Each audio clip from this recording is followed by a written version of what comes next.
Good morning everybody. This is part 2 of my division tutorial. We left the last episode at the point where we'd reached the theatre settlement, and now we're on our way to the contact within the theatre settlement to pick up the first mission there. In this video we're going to be completing the Grand Washington Hotel mission, which is the main mission to get the theatre settlement started. We're also going to look at some basic inventory related topics such as gear and gear sets and the effects that they give you and what you sort of should be aiming for. I have some favourite gear sets which I use for solo play. The more you play, the more you'll get to decide whether or not you like that choice or want to go with something completely different. I've cut out the cutscene, mainly so that it doesn't spoil the game for you if you've never played before. As you can see on the map now, we've got the mission highlighted. It's the only mission that we've got available in this particular section of the map right now. Once we've completed this mission, it will then open up a number of other options for us, a number of other missions to complete various different parts of the settlement. That's the same pattern for every single section of the map. You get given missions to complete for the settlement, and then it basically gives you additional facilities and additional staff back at the White House. Right, we're just going to do a quick bit of inventory management now. Initially starting off just looking at what guns I've already got and picking the best loadout I can. Initially I settle on a rifle and a submachine gun as a secondary. You'll be changing that quite regularly. I prefer an assault rifle. I also open up the weapons cache that we get from leveling up. That's got a pair of gloves in it and an additional rifle.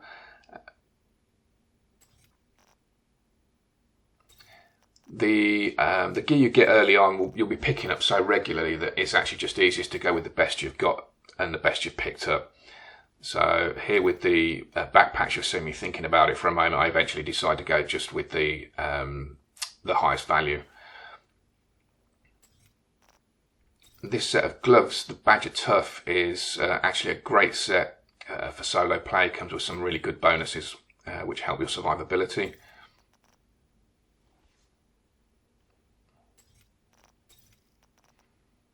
Again, just picking out the best weapons I've got. Now I've got an extra one.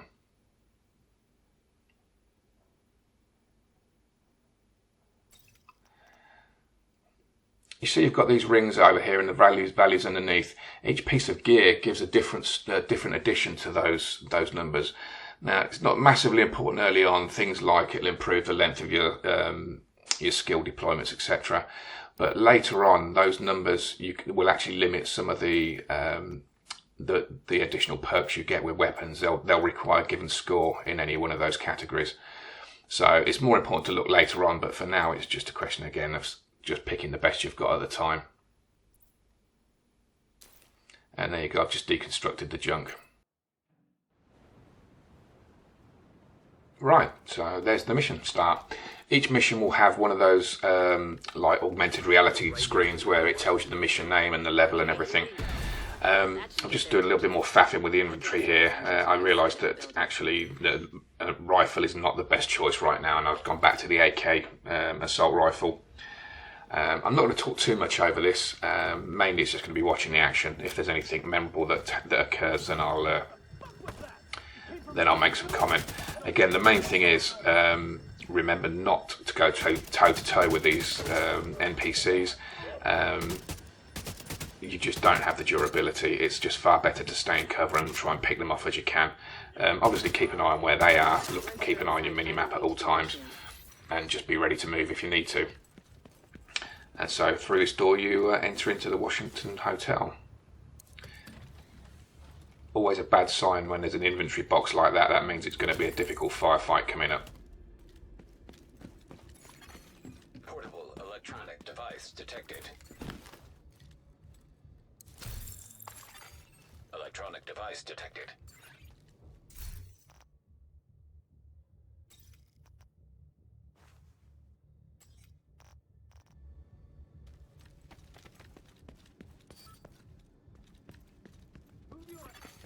Hostile radio intercepted. We're under attack. It might be a diversion. This room is a good example of an area where you can use a lot of the terrain objects to help you kill off the enemy. Lots of different explodables in here. Also, there's a big patch of green mist, which you can see. I can't remember if it's on this part or a different mission, but sometimes that green mist is actually corrosive and will kill you quite quickly, so just best to avoid it if possible.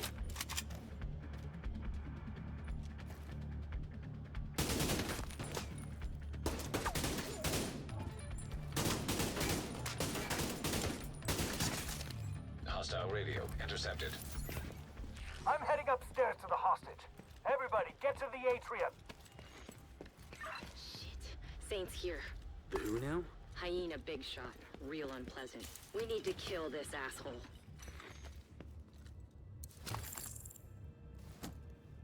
This next room is a particularly challenging one because there's a lot of different levels and most of the enemies are actually above you.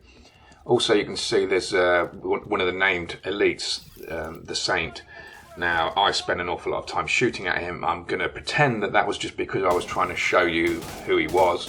Actually, it was because I was trying to kill him. I forgot that actually you can't kill him yet. He makes an appearance further on in the mission.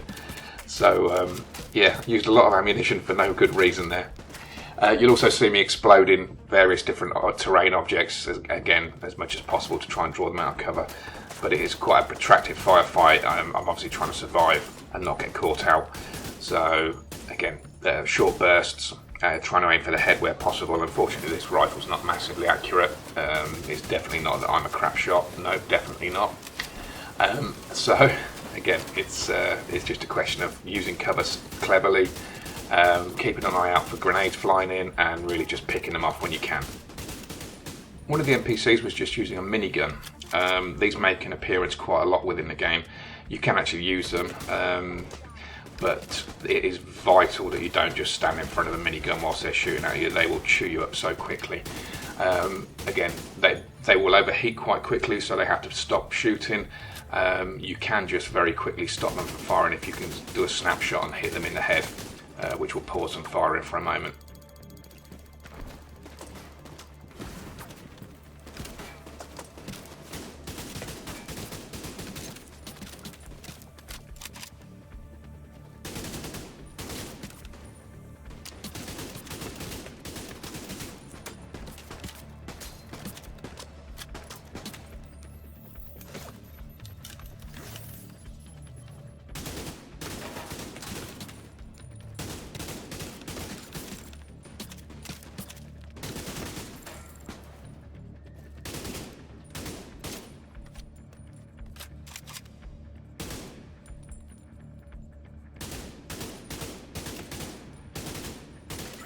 All the way to the top floor. Take the stairs to the right of the elevators and work your way up. Look out for these little red ammunition crates. They can give you some really useful bonuses. These particular ones are electric shock rounds, which electrocute anyone that I hit. There are also incendiary and explosive ones. They only last for probably 30 rounds, so it's a very short bonus, less than, sometimes less than one magazine, but they're definitely worth using. You'll see me using them in the next firefight.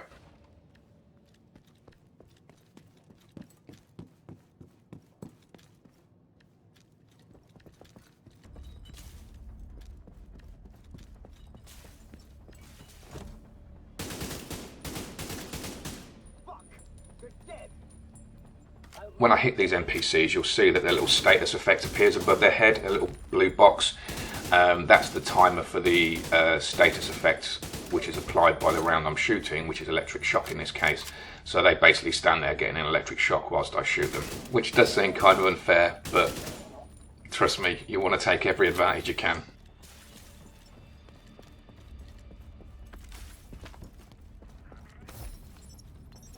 Why didn't you tell us?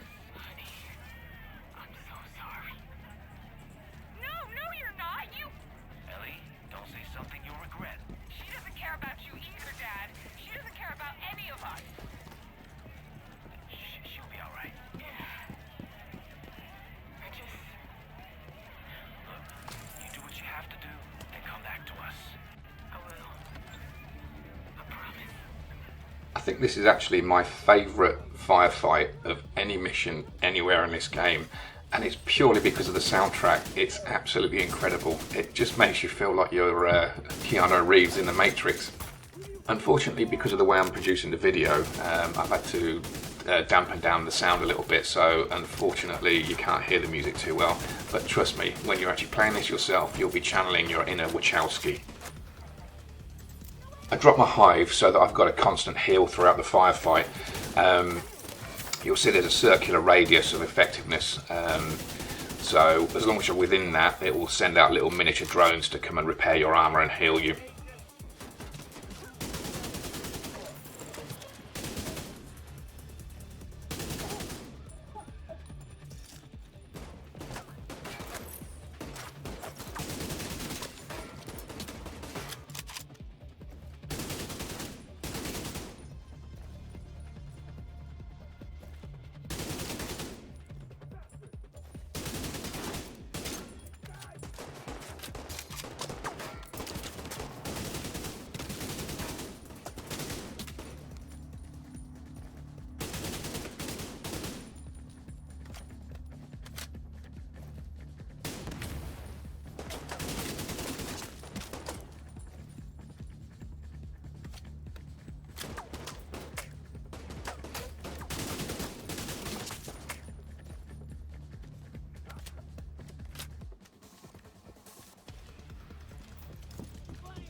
I just found an ammo stockpile. I'm gonna detonate it.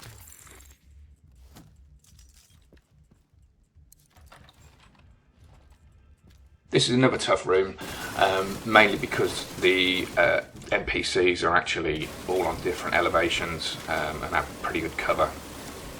There's also a minigun which is firing away at me quite happily, so again it's one where you have to really use cover intelligently.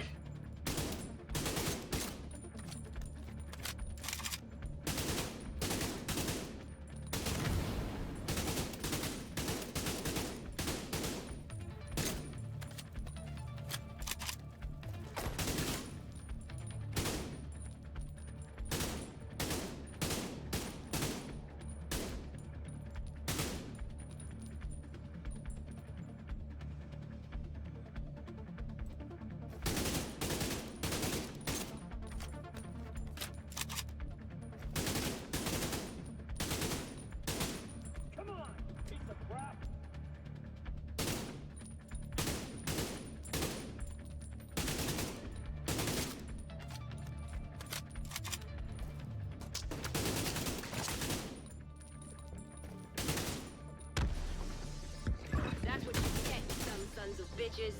You doing all right there, Kelso? As long as I'm not breathing asbestos. That blast did a lot of damage.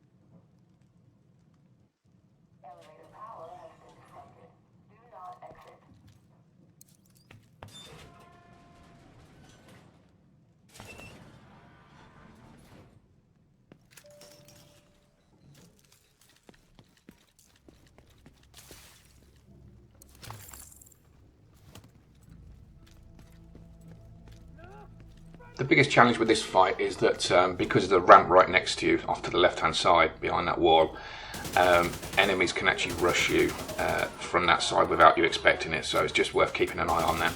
And again, I'm using explodable objects in the terrain as much as possible just to get as much of an advantage as I can.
I pick up a new pistol from this crate, and because it's better than the stock one that I've got, I equip that. However, this is where I make probably the biggest mistake of this run through, in that I forget to switch back to my primary weapon. It could have been very dangerous, but luckily I got away with it. Holding for backup. I have eyes on you, Kelso. You see Saint? I don't know what he looks like. As soon as I shoot, I realise I've made a mistake and switch back to my primary weapon. Luckily I'm in cover, so it was not a fatal mistake, but if I had been out in the open, it could well have been.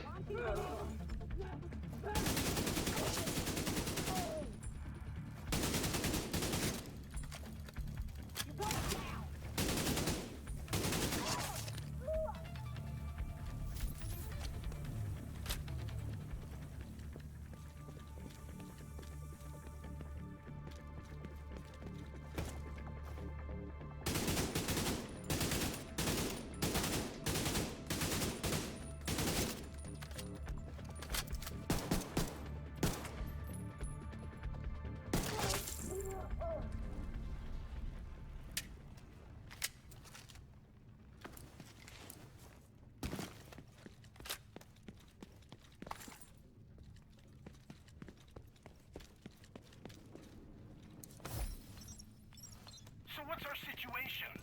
Give it to me straight. I don't want any of this mamby-pamby bullshit people have been feeding me about what's going on. Mr. President, it's bad. Whoever planned this timed it perfectly. We've already got outbreaks in 22 cities domestically and 14 internationally, and the reports are still coming in. Do we have any idea who's responsible? Or is this a natural outbreak? Glad you Negative on made that, it. sir. DCD has Ready just when you are. confirmed the pathogen is a smallpox variant. There's no way that got loose where it did when it did without some help. So who Let's was do it? this. Moscow? Beijing? They've got problems of their own, sir. The truth is we don't know. We just don't know. This firefight is the climax to the mission, albeit there are a couple of other firefights to do before we actually get out of the hotel. We're working with Kelso on this one, as an AI controlled agent. You'll see that she has drones, which will harass the NPCs. You'll see them flying around them, shooting at them. So I moved to this position really because it just gives me a good clear view of the area we're fighting in, and some good cover. Also I can drop down my hive, which will increase my survivability.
Eleanor? Your mom sent us to bring you home. Are you hurt? Who are you? What's going on? She's in shock. I'll bring her down when she's fit to move. Let's meet at the theater later. You've got hostiles flooding into the building from the street. Get down there and take care of them. I got Eleanor.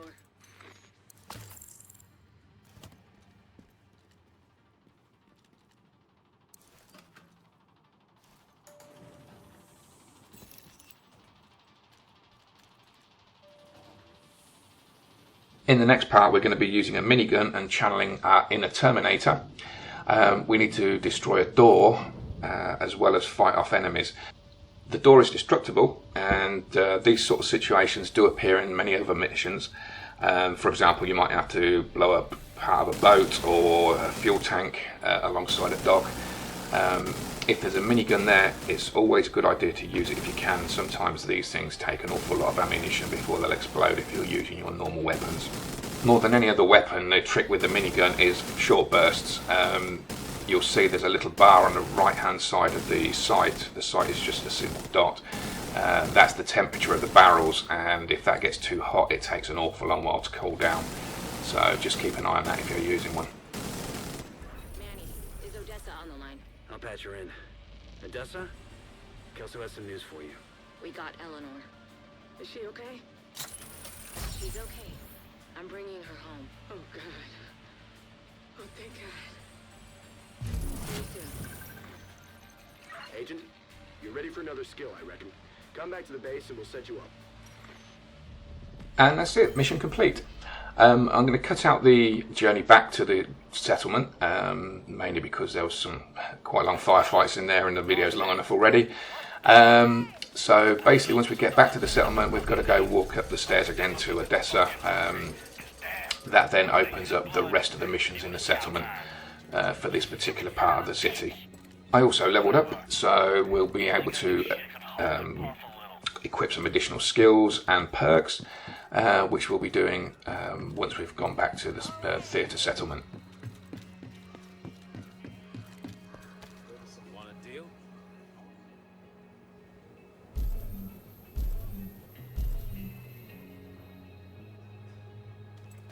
Odessa's folks finally finished up that roof.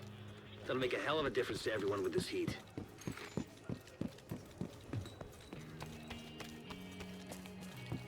Heads up.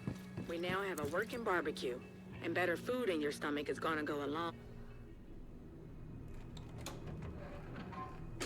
It's worse than ever, Odessa. We're barely holding things together. What am I supposed to do? Help us! I am helping. I am helping.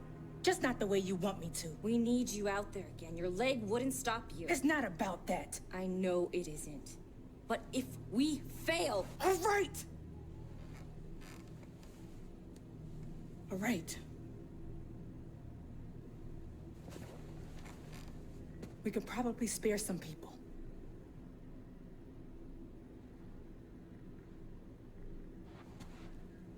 I'll be outside.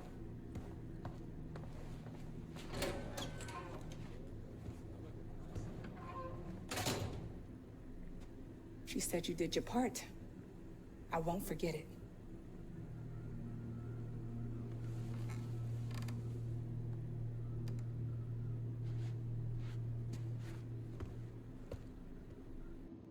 Now that mission's over, it's opened up the rest of the map for the theatre district. You can see some of the other main missions, the story missions that are required to progress the theatre settlement. Each one of those will unlock an additional facility or an NPC which can then come back to the White House.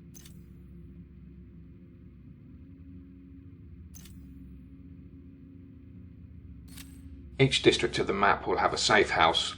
These are useful because you can use them as respawn points or fast travel points, plus the fact they're a bit of a social hub. People spawn there and you can hang around and look for groups, etc. I fast travelled back to the White House because since we leveled up there is some skills and perks we can pick up. Again, since this is mainly focused on solo play, I'm going to be looking at skills and perks that I take to increase my survivability whilst I'm actually playing solo. Got a new skill for you. Which one do you want? The second of my 2 skills I'm going to take is a turret. This is a really useful skill if you're playing solo, because it can actually take quite a lot of aggro from the NPCs from you, as well as potentially creating a crossfire effect, which makes it a lot easier to defeat the enemies. For the perk, I'm going to take an ability which gives me an additional armor replenishment. This just helps to increase your survivability. The perks cost Shade Tech, and as you progress through the missions, you'll come across Shade Tech on the map, as well as being given it as rewards for certain missions.